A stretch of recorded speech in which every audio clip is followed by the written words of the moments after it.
கோத்தகிரியில் தனது உறவினர் வீட்டு திருமண விழாவில் நடிகை சாய் பல்லவி நடனமாடிய வீடியோ சமூக வலைதளங்களில் வைரலாகி வருகிறது.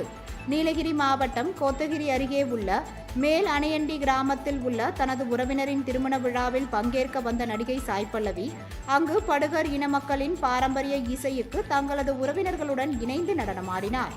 இந்த காட்சிகள் தற்பொழுது சமூக வலைதளங்களில் வைரலாகி வருகிறது.